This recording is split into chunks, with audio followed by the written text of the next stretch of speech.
que se va a tener en el contacto con los demás y en los intercambios con los entornos sociales, culturales, así como en las interacciones con los otros, sea familia o sea compañeros de clase, o sea, todo lo que genera la interacción social de este menor, ¿sí?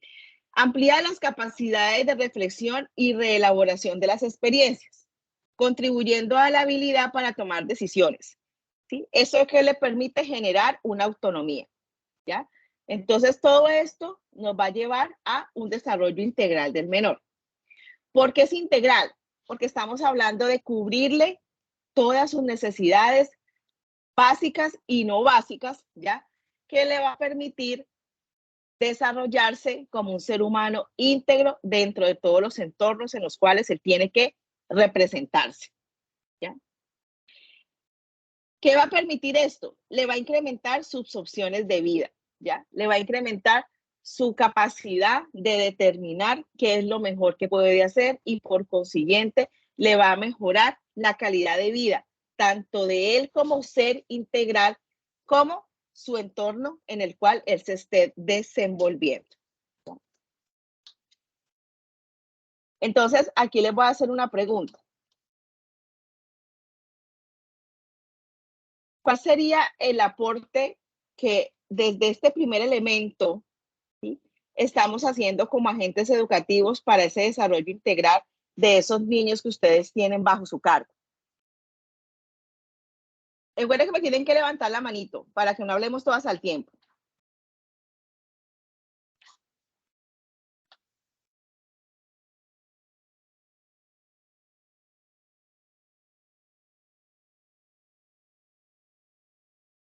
¿Quién me levantó la mano?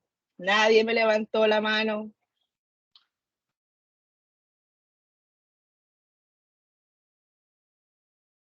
Profe, ¿podría repetir la pregunta? ¿Cuál es el aporte que desde que ustedes, desde su labor como agentes educativos, están dando a la formación de ese desarrollo integral que hemos venido hablando?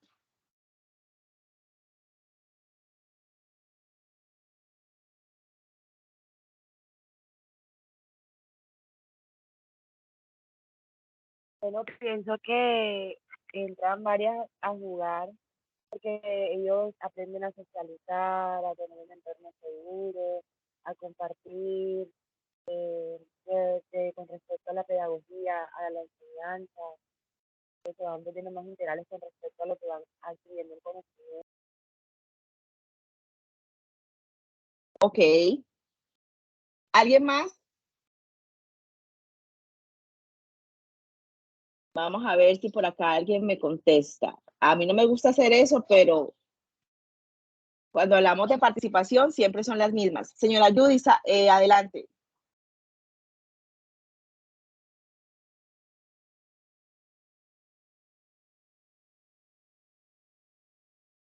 Señora Judy, ya puede hablar.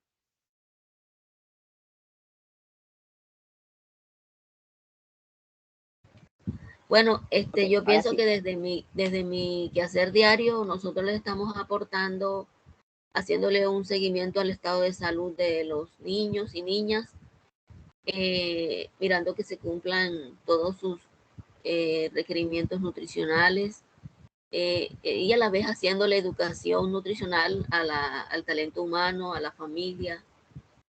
Ese sería mi punto de vista. Ese sería el aporte. Ok. Listo. A ver.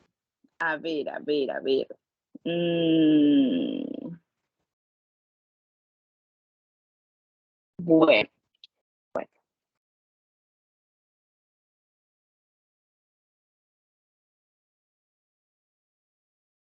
Bueno, entonces, ¿qué significa promover el desarrollo integral de los niños y las niñas de primera infancia? ¿Ya? Obviamente, asumir que estos primeros 6 años son determinantes en su desarrollo y son determinantes en su formación como personas. Segundo, comprender que la integralidad del desarrollo es un entramado de procesos, ¿ya? Y que tienen que estar relacionados entre sí. Por eso cuando hablamos de desarrollo integral, hablamos de todas las esferas y de todos los sectores que deben de participar dentro de esta actividad. Tercero, asumir que cada niño y cada niña tiene diversas capacidades y diversas potencialidades. Y por consiguiente, es nuestro deber identificar cuáles son esas capacidades especiales, esas potencialidades que tiene y volverlas inversas dentro del desarrollo, ¿ya? Que el juego, que en esa etapa lo que es el juego, la literatura, la exploración del medio y la parte artística, digamos que es algo natural en los niños y deben ser nuestras herramientas principales para obtener el mayor potencial de ese infante, ¿ya? Que estas son herramientas que nosotros como entes educativos debemos de tener claras y que deben de formar parte de ese contexto a nivel del desarrollo. Que tanto la parte de la parte educativa como el entorno social, como la familia, debe de tener claro esto, ¿ya? O sea, que hay que generar espacios de juego, ¿sí?, afuera del contexto educativo, que nuestro aprendizaje debe estar muy ligado a ese tipo de experiencias hacia el infante para conseguir un mejor resultado.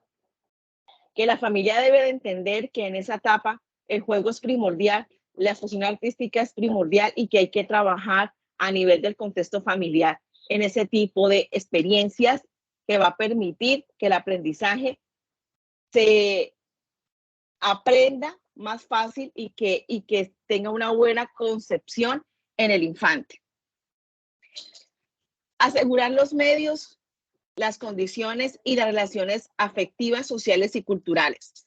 Así como satisfacer las necesidades básicas, ¿ya? Para poder tener un niño fuerte, un niño sano, que pueda desarrollarse mediante las estrategias y lograr el objetivo que estamos buscando, ¿ya?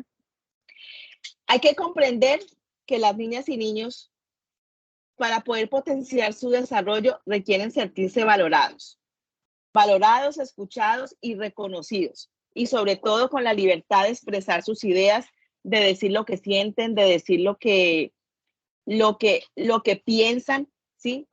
Que son capaces de expresar todo lo que puede estar pasando a su alrededor y es necesario garantizarles ese tipo de escucha, ¿sí? Y de comprender las razones por las cuales podemos estar presentando X o Y comportamiento, ¿ya? Ellos están en la capacidad de hacer eso y nosotros debemos abrir los espacios para que eso sea o forme parte de ese contexto de su desarrollo. Emprender acciones que promuevan la autonomía, participación y la libre expresión en el ejercicio de la ciudadanía de los niños y niñas, ¿ya? Recuerden que nosotros hablábamos el jueves de que era necesario abrir espacios de participación, o sea, donde ellos supieran cómo se participa, cómo un ciudadano tiene derecho a, y se pueden generar juegos democráticos dentro del contexto del aprendizaje, ¿ya? Podemos hacer una simulación de unas elecciones, por ejemplo, porque aunque ellos no puedan todavía ejercer ese derecho, sí deben de conocer que tienen el derecho a participar de manera activa en las decisiones que se pueden tomar a nivel del Estado. Entonces, sí es necesario llevarlos a entender que eso es un derecho y que lo pueden hacer, ¿ya? Y eso se hace como un juego para que ellos tengan claro cómo lo deben hacer y qué va a beneficiar el que ellos tengan esa claridad frente a la participación que pueden generar en el contexto social.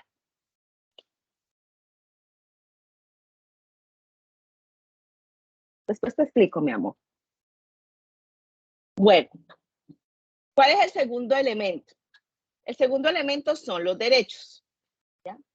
Entonces, ¿qué significa garantizar los derechos de todos los niños y niñas ¿qué significa garantizarles a ellos esos derechos? ¿Ya? Entonces, la ley habla de garantizar los derechos de las niñas y los niños y de las madres gestantes, ¿ya?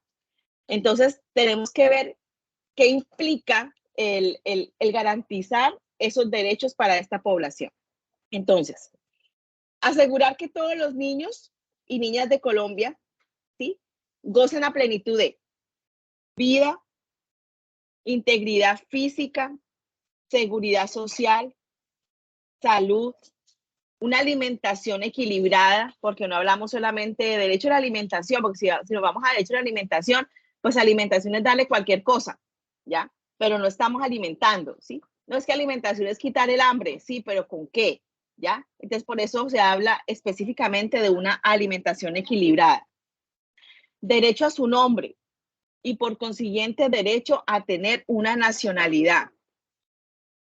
Derecho a tener una familia y no ser separado de ella, ¿sí? Derecho a cuidarlo, derecho al amor, al afecto, a la educación, derecho a la cultura, a la recreación, a la libre expresión de su opinión. Tiene derecho a ser protegido por el Estado, a ser protegido por la sociedad, independientemente de su raza, de su credo, de su color de piel, de su sexo, del idioma que hable. Recuerden que aquí nosotros tenemos comunidades indígenas que tienen sus propios idiomas, ¿ya? Independiente de su opinión política, si hablamos ya de la madre gestante,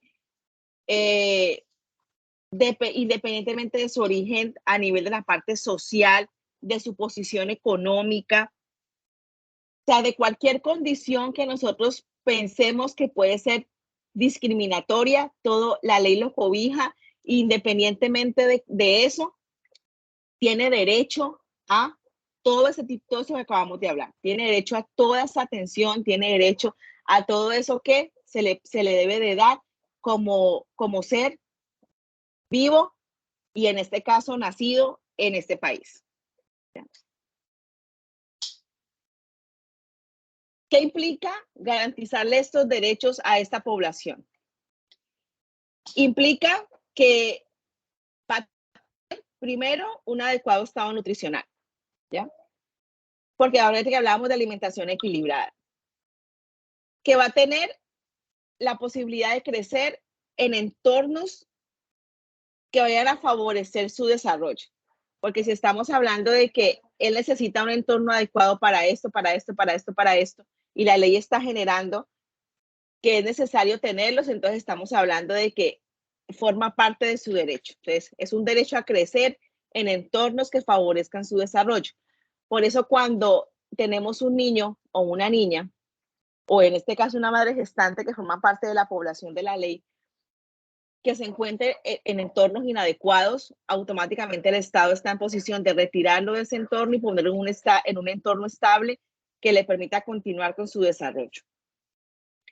Le permite construir su identidad en un marco de diversidad, ¿sí? Les permite construirse como personas independientes de todo lo que la sociedad le pueda brindar. Va a estar en capacidad de decidir qué le sirve y qué no le sirve dentro de ese contexto, ¿ya? Expresar sentimientos, ideas y opiniones.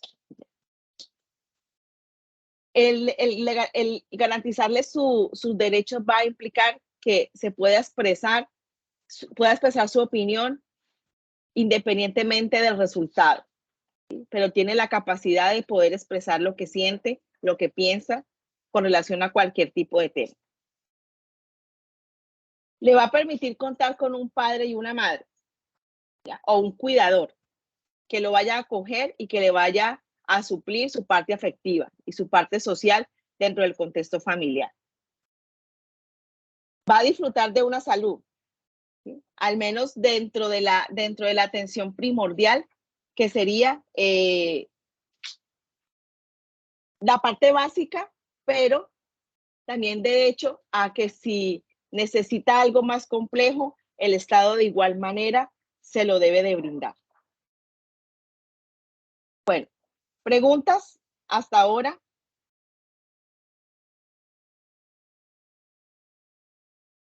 Ay, no, hoy están muy calladas. Yo creo que el otro encuentro va a tocar empezar a hablar, que están como dormidas todavía. No, señor, o sea, siento que Todo ha sido claro. No hay preguntas, está claro. sí, ha sido muy específica en cada punto para explicarlo y por qué se da y por qué se tiene que dar esto, o sea, muy bien explicado, señor, muy entendible. Bueno, igual ustedes saben que cualquier cosa, así yo esté hablando y quieren intervenir, háganlo, ¿sí? Para que de una u otra manera también tengamos un aporte diferente. No todo lo que yo diga debe ser aceptado, porque tampoco es que simplemente toca, mire que estamos hablando de libertad de expresión y eso ya nos aplica a todos, no solamente en la ley, ¿ya? Entonces, si tenemos que hacer algún aporte, no hay ningún problema, me pueden interrumpir y pueden hablar. Bueno. Entonces, ¿cuál es el tercer elemento? El tercer elemento es la atención integral. ¿Sí? Eso lo hemos venido repitiendo en las últimas charlas que hemos tenido. Y entonces hablamos de ¿qué es una atención integral? Entonces, es el conjunto de acciones intersectoriales, planificadas y sostenidas. ¿Ya? Es el conjunto de acciones entre los sectores que deben de tener la atención y la cual debe ser planificada, o sea, que tenga claridad la ruta y que la persona sepa cómo hacerla y que debe ser sostenida. ¿Qué quiere decir que tiene que ser sostenida?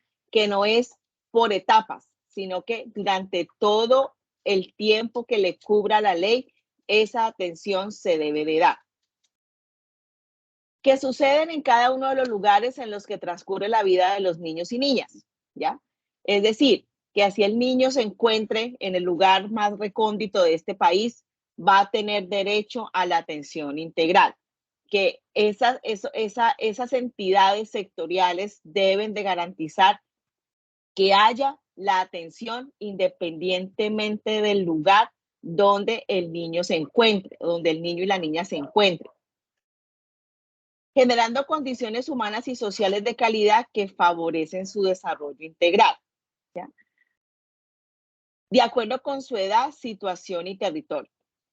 Recuerden que aunque hablamos de que el desarrollo ya no podemos hablarlo a nivel lineal, es decir, que todo va a transcurrir en determinadas etapas, sino que el jueves nos dimos cuenta de que ya digamos, esa norma o esa teoría está un poquito relevada ya, y hablamos de que puede haber avances, puede haber retrocesos, y que durante toda nuestra vida siempre va a haber un aprendizaje y siempre va a haber un desarrollo. Entonces, obviamente, ¿eso qué significa?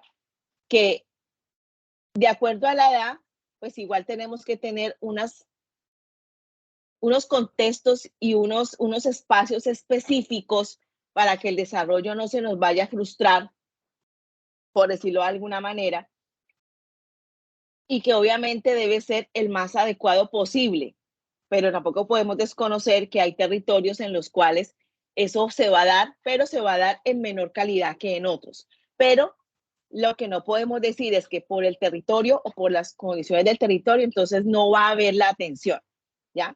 Siempre hay que buscar la manera. Hay que tener la manera de que eso funcione independientemente del sector o de donde se encuentre ubicado el menor. Señor, quería decir algo. Eso es como el video que usted nos mostró de los niños de allá del Chocó, fue lo que nos mostró, no me acuerdo bien. Exacto, el video de Palenque, el de Rolando. Exacto. ¿Sí? Exactamente. De vivir así en un lugar pues humilde, pero se le brindaba como toda esa atención, incluso en su casa podíamos ver de que aunque no tuviera el alimento adecuado, pero tenía algo ahí y estaba brindado por el amor de su familia. Exactamente. Y ustedes se dieron cuenta que de una u otra manera esas son regiones donde nosotros hablamos de que son situaciones muy precarias por el nivel de pobreza en el cual se encuentran. Pero independientemente de eso, como mínimo hay un puesto de salud, como mínimo hay una escuela, ¿sí?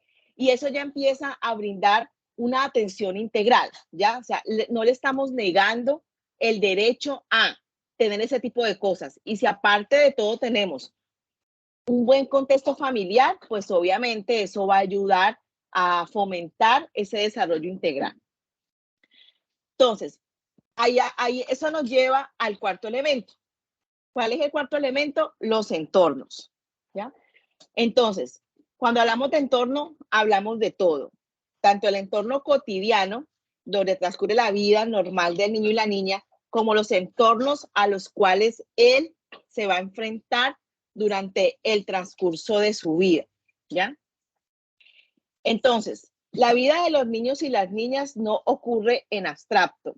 O sea, no estamos hablando de que no hay una definición de cuáles son los entornos en los cuales el niño se desenvuelve, ¿sí?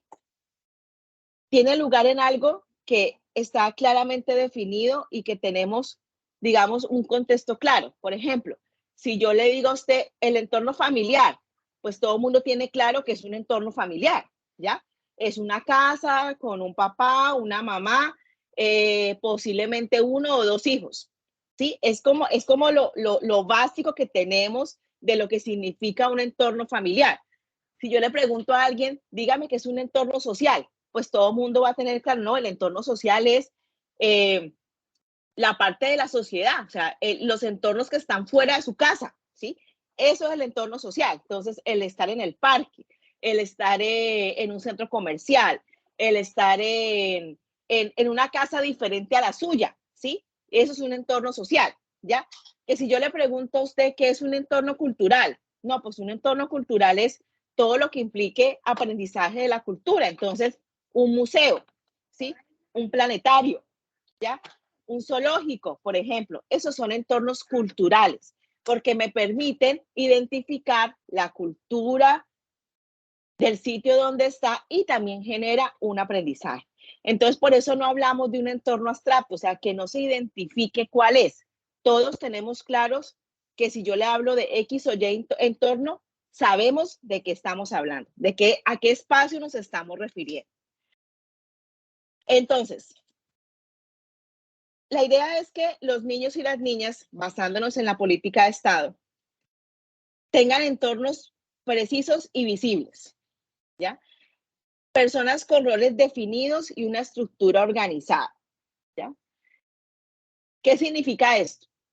Que, por ejemplo, si yo le hablo al niño del entorno social, del entorno familiar, el niño tiene que tener claro en ese entorno familiar quiénes son las personas que conforman el entorno familiar y por consiguiente quiénes son las personas que tienen la autoridad en ese contexto familiar, ¿sí? ¿Por qué? Porque si el niño no tiene claro qué autoridad es en el contexto familiar, cuando yo lo saco de ese entorno y lo llevo al entorno del aula o lo llevo al entorno social, él no va a ser capaz de identificar autoridad en ninguno de ellos, ¿ya?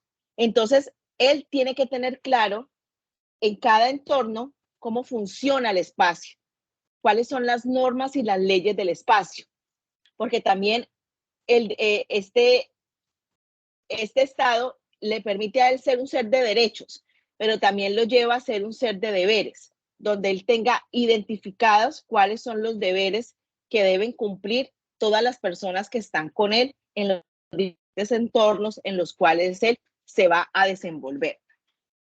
Entonces, el entorno del hogar. El entorno del hogar es el más cercano a los niños, ¿sí? Y digamos que es el primordial por el papel que va a cumplir la familia en su formación, ¿ya?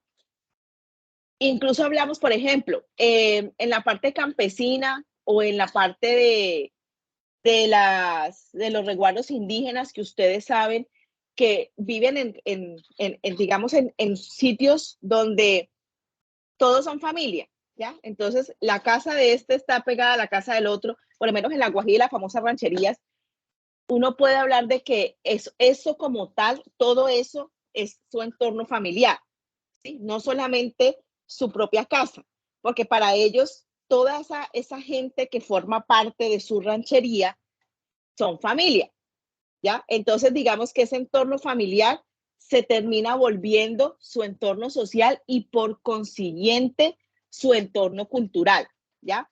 Pero sin desconocer la importancia que tiene